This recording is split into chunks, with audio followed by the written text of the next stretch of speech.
Hey guys, welcome back to class. It's me, Professor B, and we are going to talk about polynomial functions today. Specifically, we are going to go over the end behavior. So we're going to talk about how the ends behave. We're going to talk about zeros and multiplicity, and we're going to talk about maximum number of terms. Okay, so just kind of some basics over polynomial functions. Just a reminder, polynomial functions are functions that have only positive integer exponents.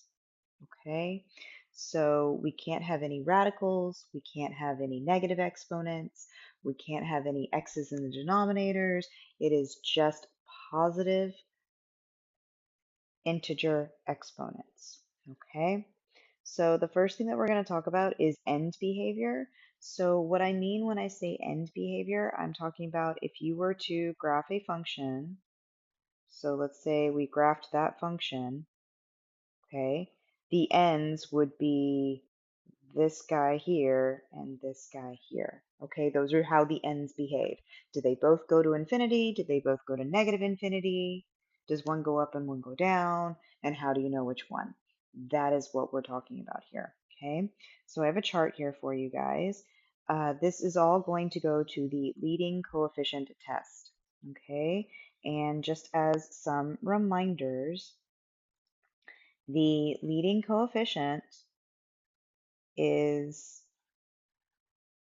the coefficient of the leading term.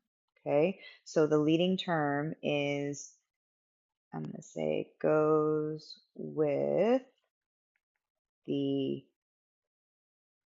variable with the highest exponent.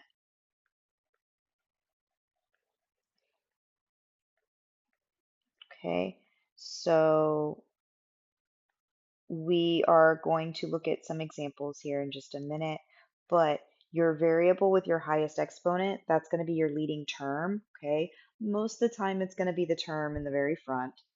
Okay, the first one you see, but not always. And then the leading coefficient is that number in front of the term. Okay, we're usually going to look at it where it's going to look like this: a times x to the n. Okay, where a is your coefficient and n is your, we're going to go ahead and say this, it's your degree highest exponent. Okay, so here's the chart that we have that helps us this. If your degree is even, okay, if your degree is even, so that means that the highest exponent is an even number. Okay, so if your exponent's a if your exponent, sorry, your degree is a even number, 2, 4, 6, 8, then both ends are going to go in the same direction. Okay, so if you have an x to the fourth, if you have an x to the sixth, x to the eighth, x to the 18th, all of those are going to be even numbers, so your ends will go in the same direction. All right. Then how do you determine if they both go up or they both go down? Well, that's where you look at the leading coefficient. If your leading coefficient is positive, think you're positive, then you're happy and both ends will go up. So both ends go to infinity. If your leading coefficient is positive and your degree is even. If your leading coefficient is negative, but your degree is even, both ends are going to go to negative infinity. Both ends go down. Okay? So even degree, that one's pretty easy. Odd degree, you just got to kind of think about it for a little bit longer. All right? So if we think about this just a little bit longer, if you have an odd degree, that means you're going to go in opposite directions. So one end is going up and one end is going down. So how do you know which one? If your leading coefficient is positive, that means that you're going to start going down, and then when you trace going from left to right, like you read a book, it goes in the positive direction. So see, it goes up in that positive direction. We don't care about what goes on in the middle, all right? We only care about what happens with the ends. So if your leading coefficient is positive, but your degree is odd, your left end will go to negative infinity, so the left end goes down, and your right end will go to positive infinity. Kind of looks like it's eventually tracing up. All right. If your leading coefficient is negative, but your degree is odd, you're going to start up and then end down. Okay. Again, you're reading your graph like you read a book in the English language. Okay. You're reading from left to right. So from the left end, that goes to infinity. The right end goes to negative infinity. Okay, so that's a good kind of chart to keep in mind, because then what we're going to do is we're going to just look at a function and be able to determine end behavior without using calculators or anything. Okay, so a couple other things you're going to want to keep in mind is your degree is your highest exponent. Your maximum number of turns is the degree minus 1. And your degree is also equal to your number of zeros. We're going to get into multiplicity with the next example, but let's take a look at this one. We're going to talk about end behavior for this guy right here. All right. So if we talk about our end behavior, we're only going to be looking at the term with the highest exponent. Well, my highest exponent is a 4. All right, so I'm going to look at this guy right here. That's my leading term. So that's my A times x to the n. All right. And if you want, you can go ahead and kind of help yourself out. We can say that our a is equal to -3 and our n is equal to 4, if it helps you kind of separate those out.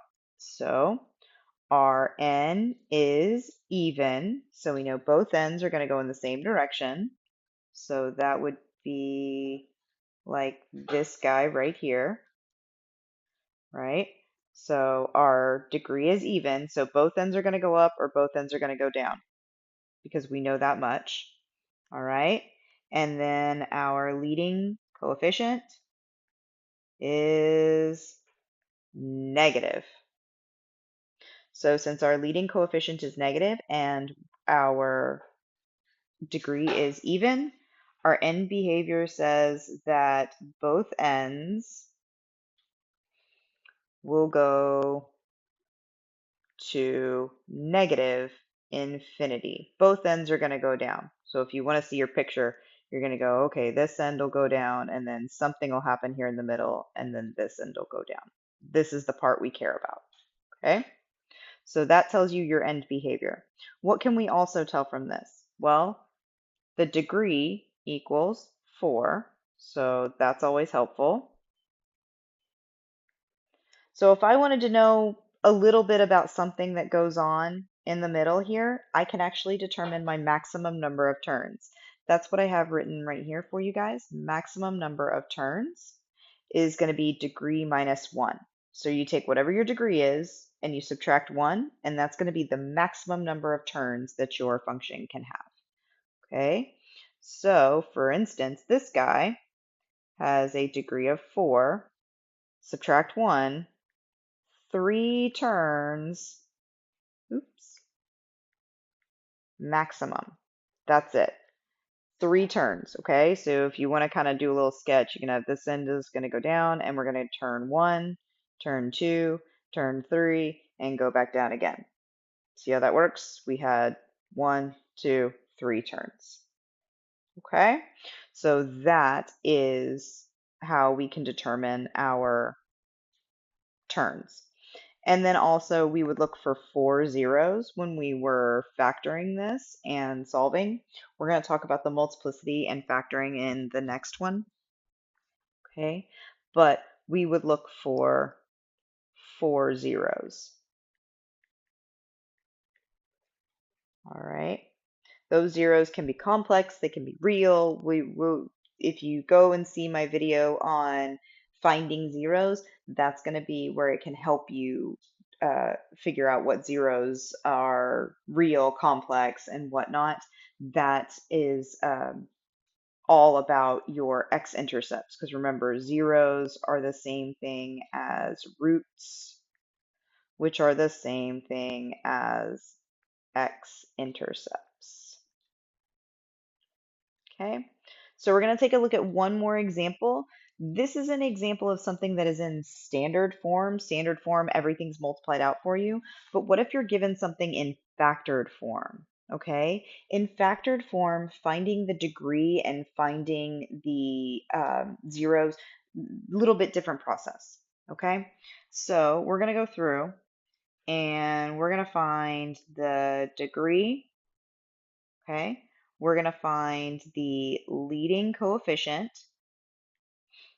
So that's that A, all right, and we'll determine end behavior with those things. So your degree, when you're in this factored form, you almost want to count your exponents, okay, because we're going to count the number of x's that we have. So if I look at this portion right here, I have 3 x's, okay, so I'm just going to put a 3 right here. If I look at this portion right here, okay, I have 1x on the in the parentheses, but look, if you square that, right, because we would square x plus 1 times x plus 1, we really have 2 x's. So I'm going to put 2 right there. Whoops. Put a 2 right there. All right, so we have 3 x's and then 2 x's, and then we're going to look one more time. We're going to look at this guy right here.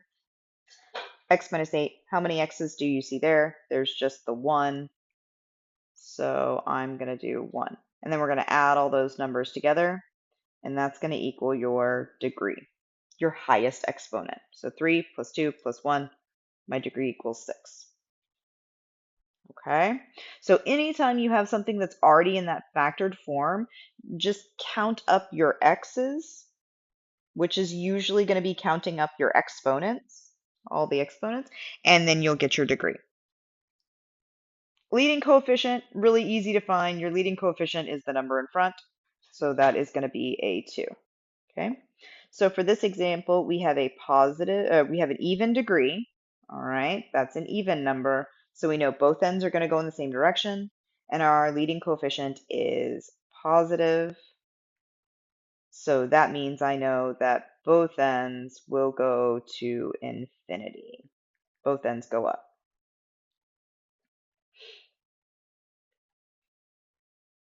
All right. Then we are going to talk about, we can talk about the maximum number of turns, remember? So our turns would equal the 6 minus 1, degree minus 1. So 5 turns. And then we will talk lastly about our zeros. All right. So for our zeros, since we're in this factored form, make it a little bit easier on us.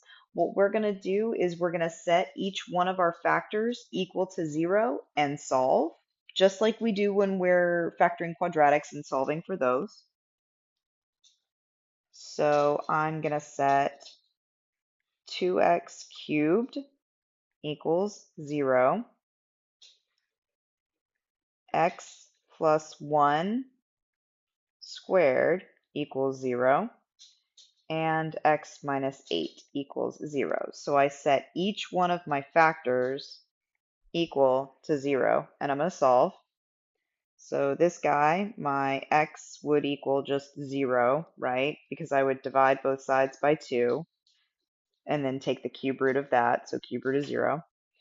For this one, you would square root both sides, and then I would end up with x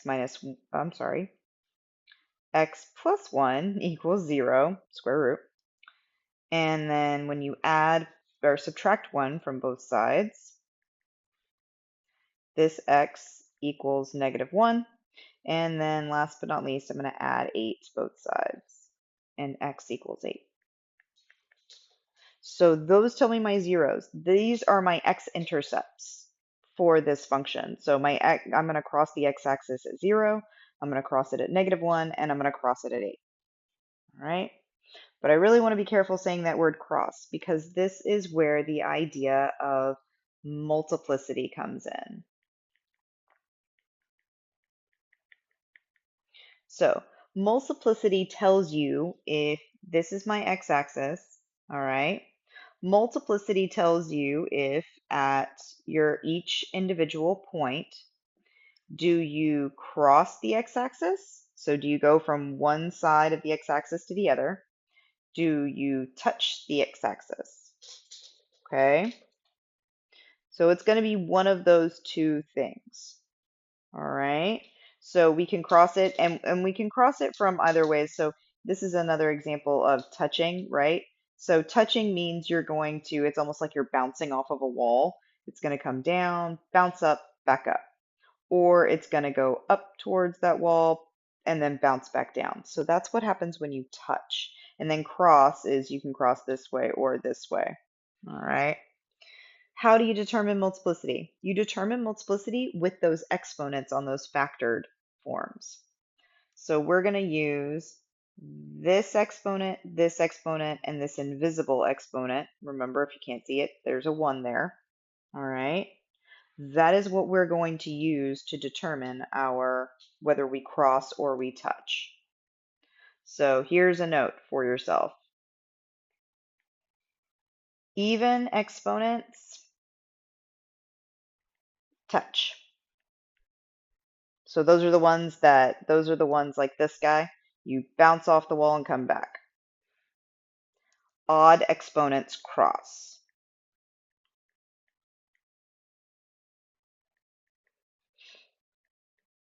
So that's like this first example. You're going to go from one side to the other. All right. So we're going to take a look at these exponents. Okay. So remember, so we have an exponent of a 3 here, and that 3 is attached to the x. So that's an odd number. So we are going to cross at x equals 0. This exponent is a 2. That's an even number. So we are going to touch. And last but not least, this guy, remember he has an invisible 1 here. That is odd. So we cross. Okay, so that kind of gives you an idea about multiplicity, end behavior, and those sorts of examples. If you want another example or a different example, shoot me a message, leave a comment, and I'll be happy to work on that kind of video for you. But I just wanted to give you kind of a basic overview of what happens when you're in the standard form or you are in more of a factored form. Okay? All right, guys, like the video for me, subscribe. If you need more help, leave me a comment, and I will see you guys in class next time. Bye.